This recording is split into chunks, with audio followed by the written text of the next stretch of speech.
Alright guys, so the reason we're going to fertilize the corn with straight nitrogen is because nitrogen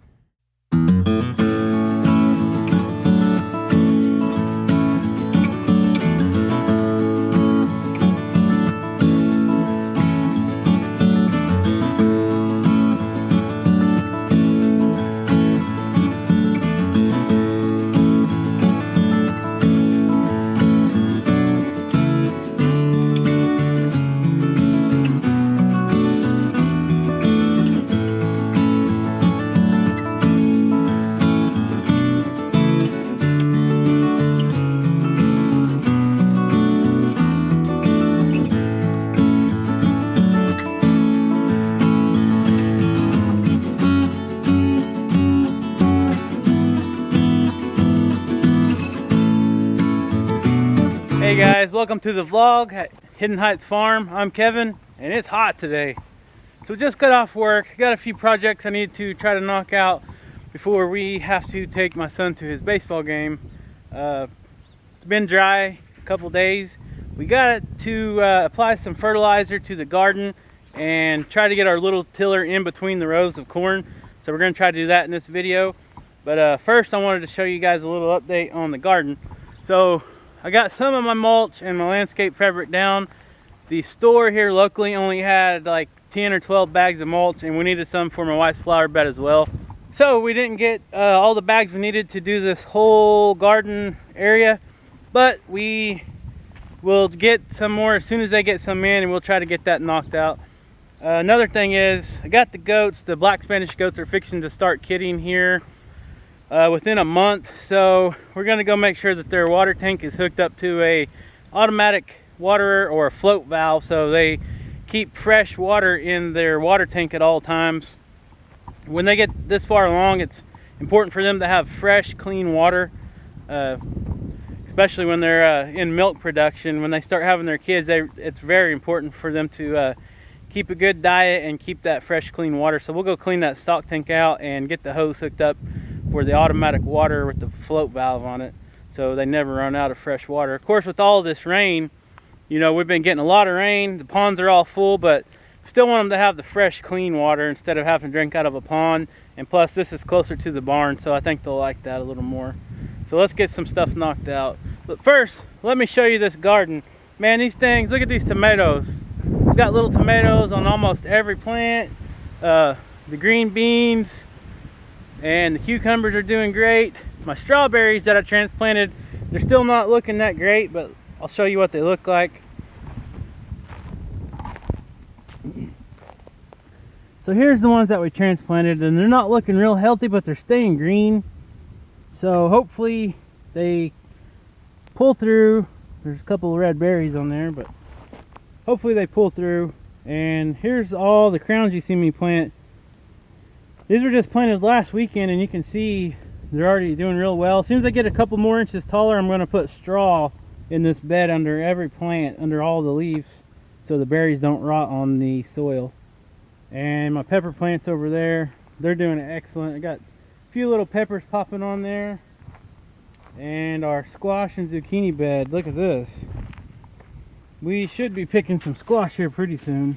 I don't know if you guys can see in there. Yeah, there we go. Doing pretty good. Got a little yellow on these leaves on the left. I don't know what that's about, but everything's growing good. So I'm ready to get all this landscape fabric down and get the rest of the mulch and make this look a little better. Alright guys, I want to show you guys something. If you can see right here behind me, I know it's a little dark in here, but see all these rocks in the back of our side-by-side?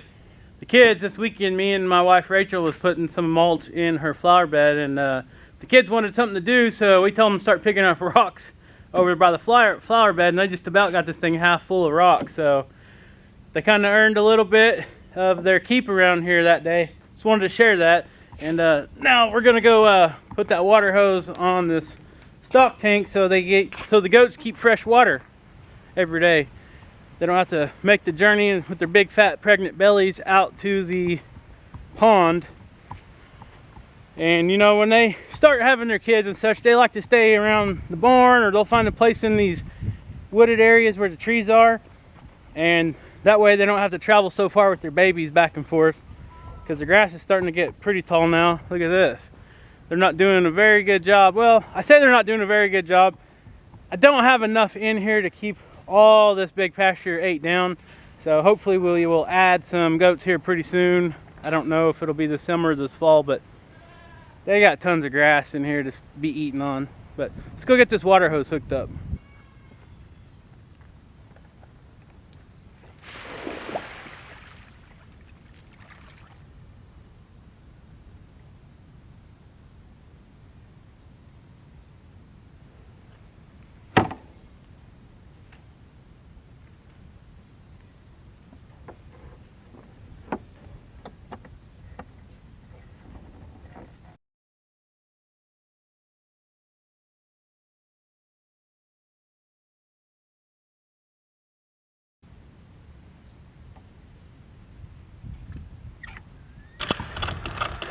Alright guys, so we got the water hose hooked up here, and I'll show you this little float valve. If you guys got livestock, you've probably seen this, but I know a lot of you don't that watch us here at Hidden Heights Farm. So I'm going to share with you what we got set up here, and this just ensures that our goats never have to go without fresh water. You know, as it gets hotter in the summertime, you will have to clean out these stock tanks, especially the black ones, because the algae loves sunshine and it just thrives in there. But once a week or so you clean it out, and then you're good for fresh water all week long. And the way this valve works is it's got a little float valve on it. Once the water goes down to a certain point, float valve opens up and allows the water pressure back in to fill this tank up. Let me show you a little closer.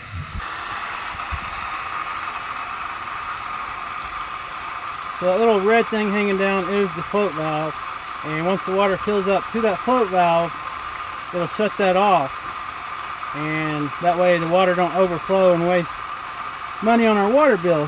So I think this is a 40-gallon tank. It's made by RubberMaid. This is one of the heaviest ones that I could find. I actually ordered it on Amazon.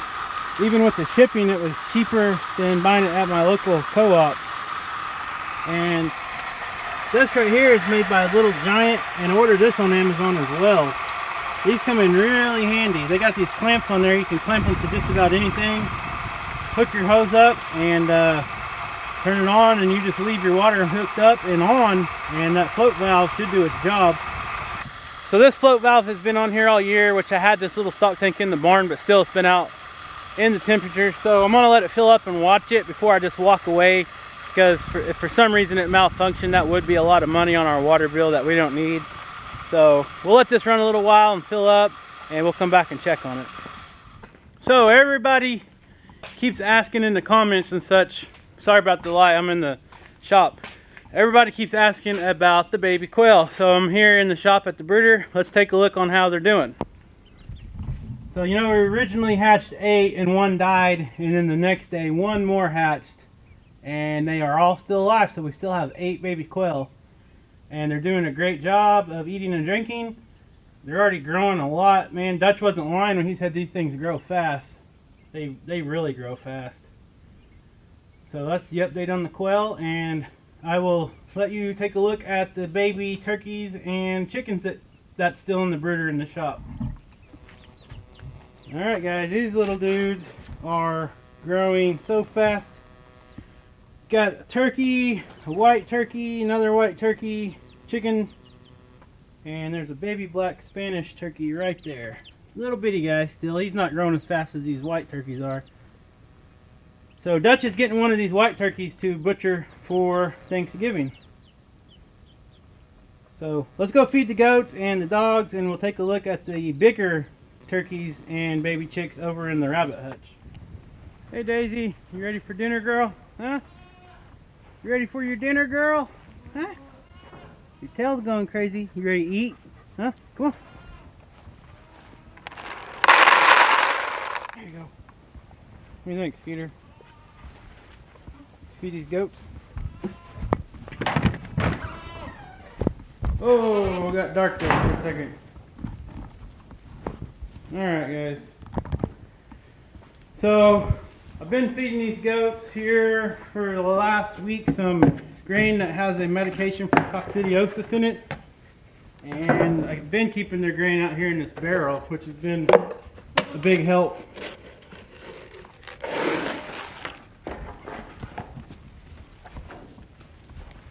Alright, come on guys.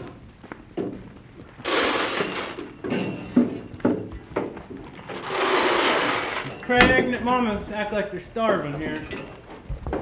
Set this tripod up. I'm gonna feed them.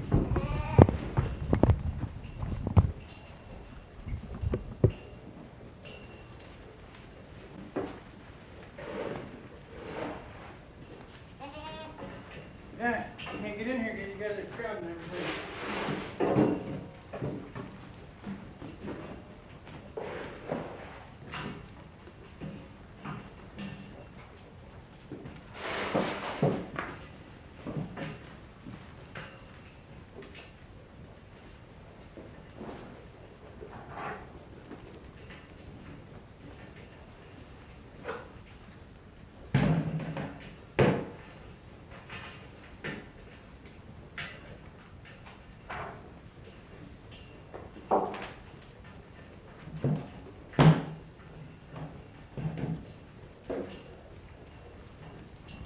Alright guys, so I'm feeding them just a little bit less than a pound each daily. They are about 2 to 3 weeks from having their baby, so I don't want to get them too big. If they're too fat, they can cause complications when they start kidding. I'm just giving them a little bit of grain to kind of make sure they're healthy and to get their milk production up for when those babies start hitting the ground. So that's the only reason we're feeding them. As you've seen earlier, I got tons of grass and weeds out here in the field that they can be eaten. Alright guys, so I'm on my way to feed the Great Pyrenees we have over here protecting our pygmy goat herd. His name is Bear, and we're going to check on the little chicks and the turkeys that are in the rabbit hutch. Those are some of the older chicks that we have that hatch first, and then we'll get on with the video and show you this corn that's growing, and we'll fertilize it and get it tilled up. So every time I walk in here with a bucket or without a bucket, I got a crowd behind me. You would think they're starving to death, but look at all this grass they got. Summertime, guys. You're supposed to be eating green grass, not grain. Sometimes they'll stampede you, even if you got an empty bucket. They'll just beg and beg to be fed for grain. Alright, I don't know if you remember these guys or not, but here's the 4 Americanas and the 2 baby black Spanish turkeys that we hatched. I think these are going on 4 weeks old now. 3 or 4 weeks old, I have to look, but man, they're getting big already. They're almost about ready to be turned out. Just wanted to show you guys what they look like now.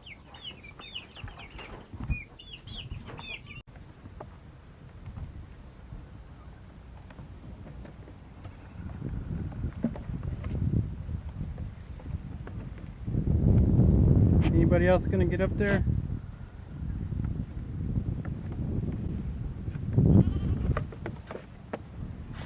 Alright guys, you want to see something scary? Walk out here when it's pitch black and all you see is something about 2-3 feet off the ground that's white with nothing else, just white, like right off the ground coming at you.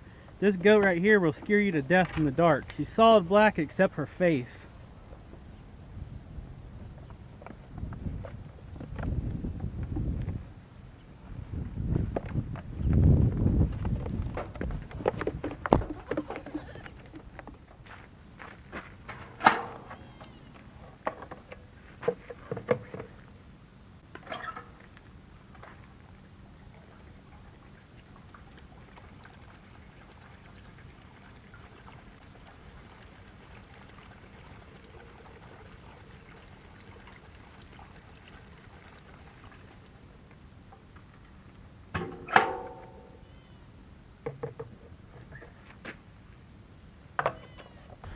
Alright guys, so we are on our way to check on this water tank, and it looks like the valve shut off.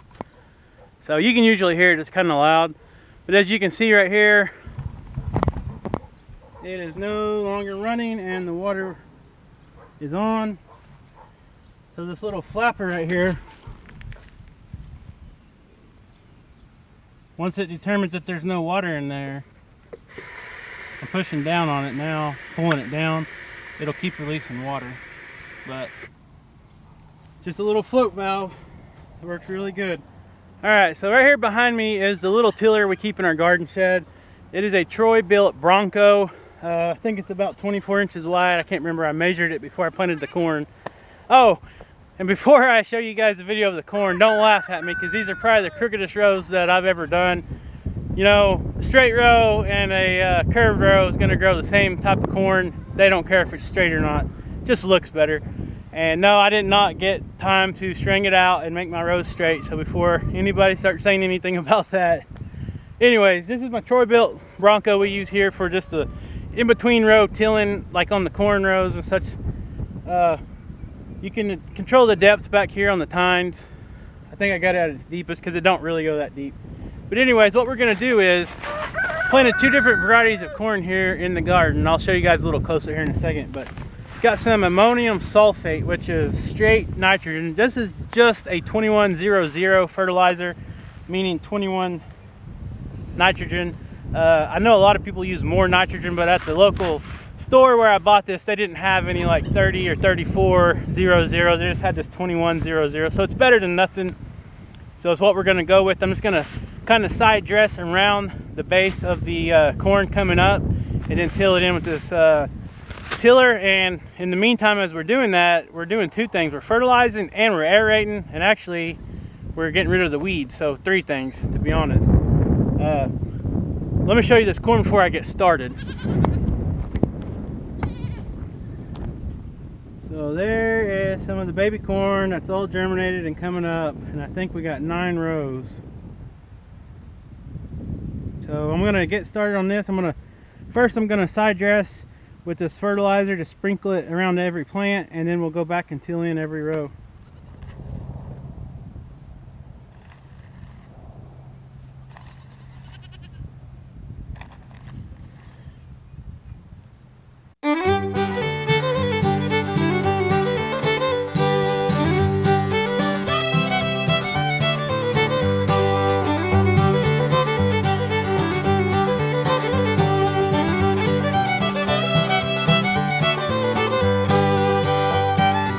Alright guys, so the reason we're going to fertilize the corn with straight nitrogen is because nitrogen is essential for corn. Corn will grab tons and tons of your nitrogen out of your garden spot and just absorb it all in one season of growth.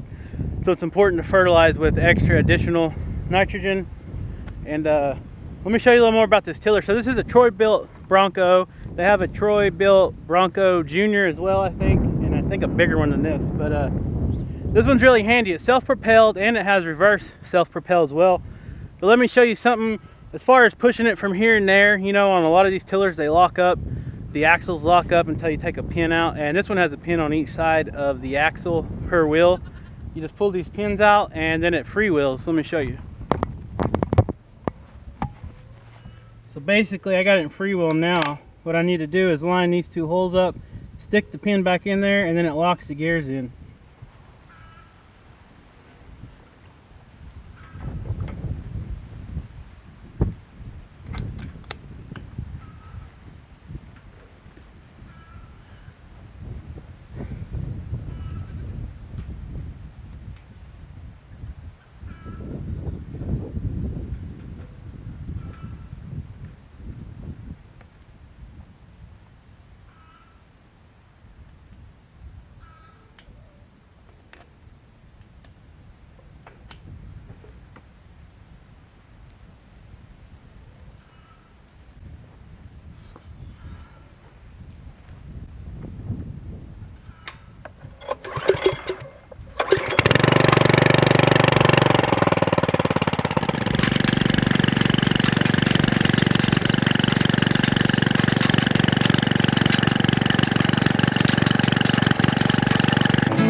so about 15 minutes of tilling, and this is the finished product for now. Hopefully this fertilizer will get down to the roots and fertilize this corn to where it gets greener. And it's very important to add the nitrogen in its most important part of its growing process. So when it's small, you want to get that fertilizer started soon. And supposedly that fertilizer, if you get it started soon when it's growing at its, at its fastest point, when it's real small and tender, supposedly that helps get better ears of corn during the harvest process. So, and when they're getting pollinated and such. But let me zoom in a little bit and I'll show you guys what these little corn plants look like.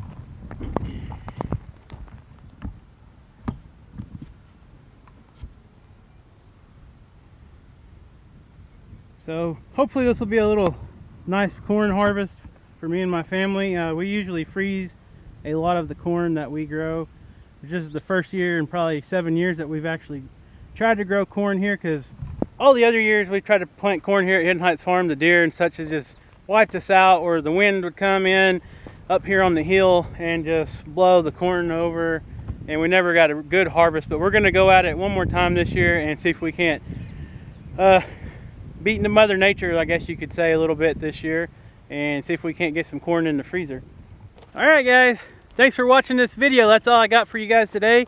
Hopefully this helps out the corn, and hopefully all your guys' gardens staying dry and out of some of this rain that's been blowing through the United States. I know a lot of places have been flooding, but it's getting hot. So guys, thanks for watching. If you're new to the channel, please subscribe, hit that like button, leave a comment down below, show us leave a comment, tell us where you came from, where you seen our channel, and something you guys might like to see here on the farm. We got the Spanish goats fixing to have their babies here in a couple weeks, so stay tuned for videos coming on that, and we'll catch you next time, guys.